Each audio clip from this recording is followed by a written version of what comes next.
And it goes a little something like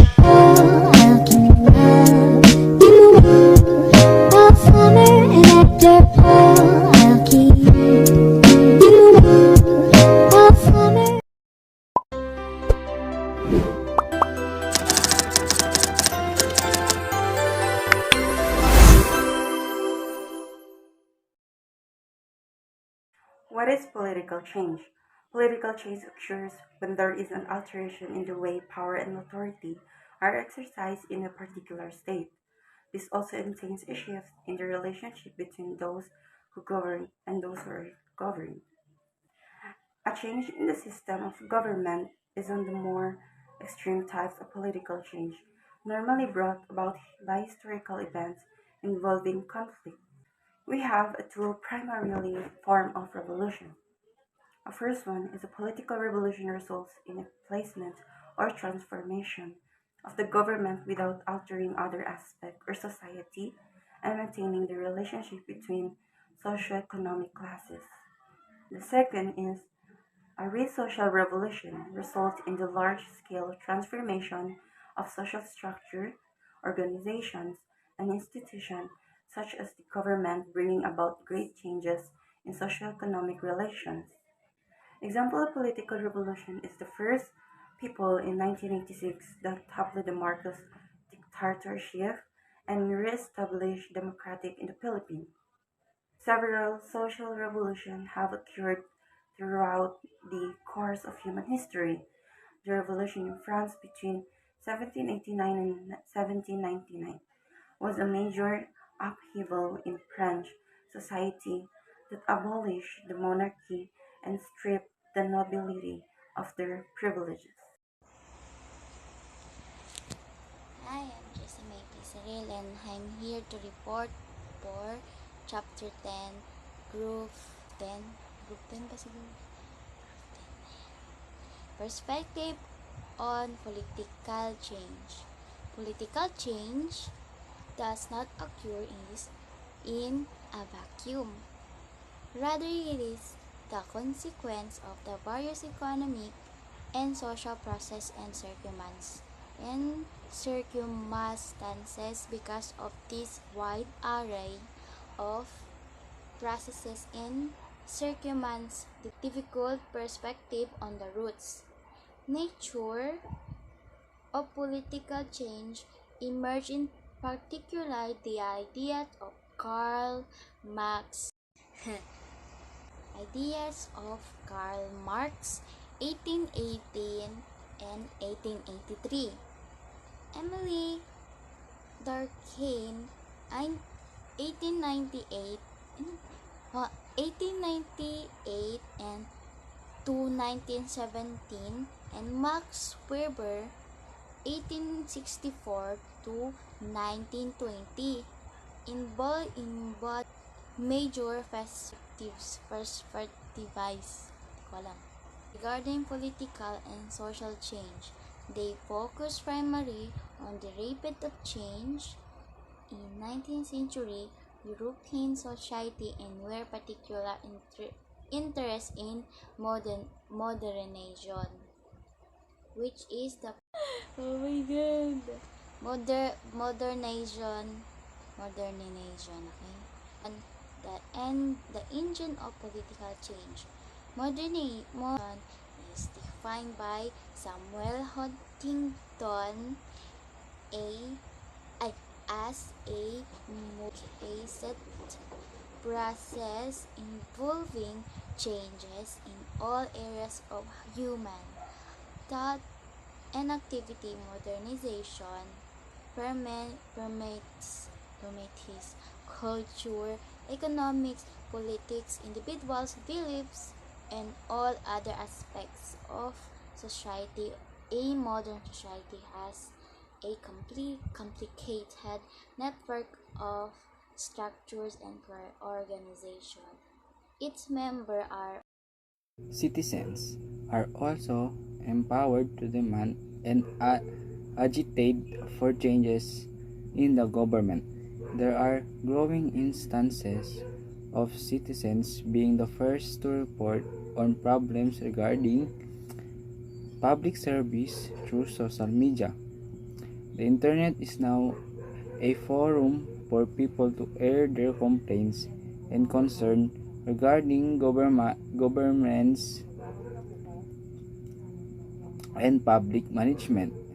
A more information citizenry is thus more demanding, and the government face the challenge of quickly and efficiently addressing citizens' concerns.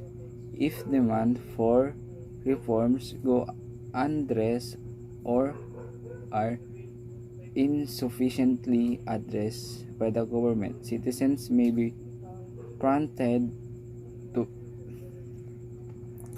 to enact more direct action, such as mass protests. Since 2012, several mass protests which had their roots in activism fostered by social media have occurred in countries such as Egypt, Thailand, Ukraine, and Brazil. Economic change also brings about political change. In the 20th century, industrialization brought about the democratization of European states through the emergence of a new economic class composed of workers. These workers were better educated and politically active, and they organized themselves and mobilized to advance their interests and call the government to implement significant social and political reforms.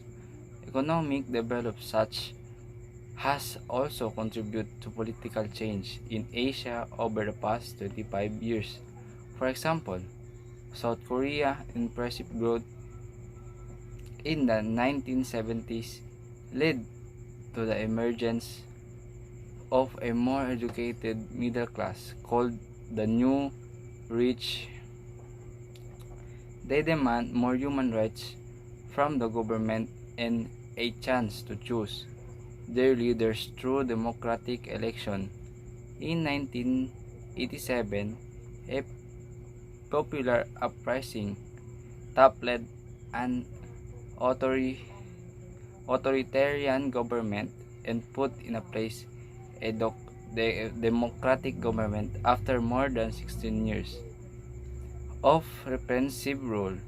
However, not all cases of democratic gold resulted in political change.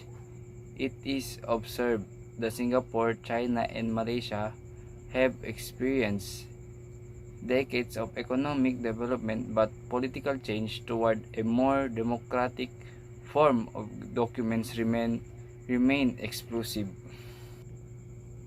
An economic crisis, meanwhile, can also bring about drastic political change.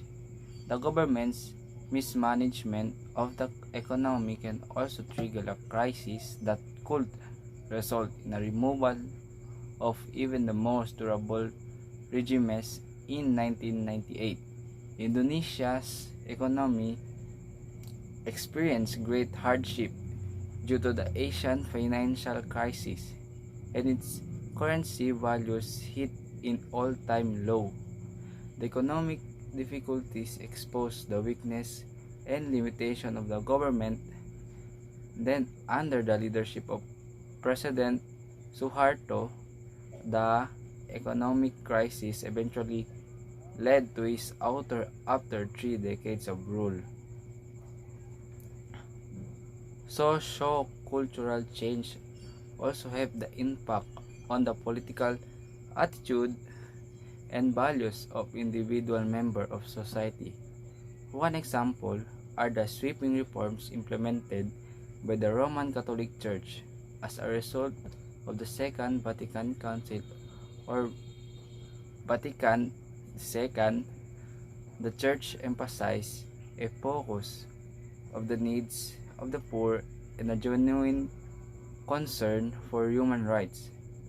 This influenced many priests and the laity to take on causes that address social concerns such as human rights, social justice, and government corruption. A new theological perspective called liberation theology emerged during the 1970s, which advocated the active participation of the Catholic Church in social action. Several priests soon became active in struggles against injustice and authoritarian rule in many countries, particularly in South America. Political change can also be caused by external factors.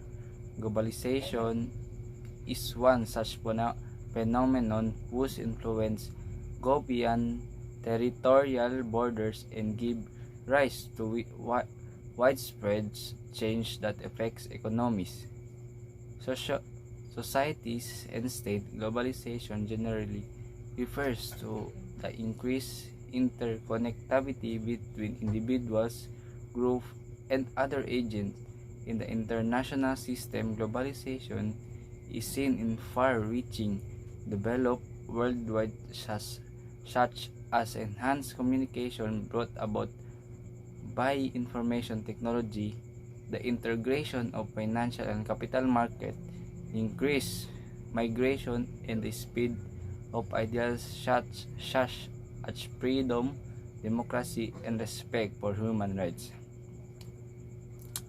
The changing condition within nation brought about by globalization have significant politics effect. Increased migration has given rise to democratic shifts that affect national politics.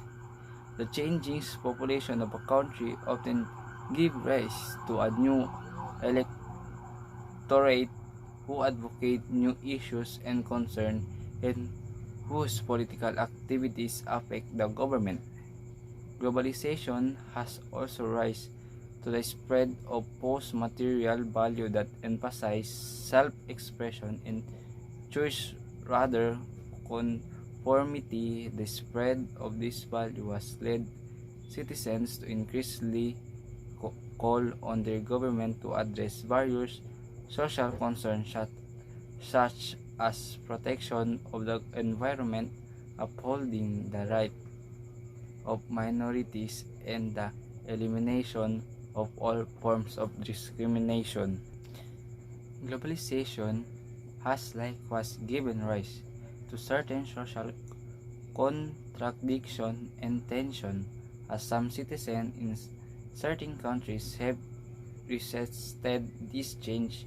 For example, a number of citizens in developed countries have opposed the continued entry of immigration since they consider these foreigners as a threat to the economy and their lifestyle. Immigrants are viewed as taking away jobs from citizens and availing of vital social service that should have been intended for citizens of the country. Adapting to political change, active citizen. Understanding the complexities of all this change in social political sphere is a significant challenge to all members of society. Human beings seek stability and the ability to predict what lies ahead. However, many people do not welcome change and treat it as a threat to their way of living and their shared values. One must understand that change is constant and the people mindset, norms, beliefs, and attitude must adapt to those various processes of change. How does one manage all the political change that are happening around the world? First, one must view political change critically, meaning that they should be viewed as neither entirely good nor entirely bad for societies.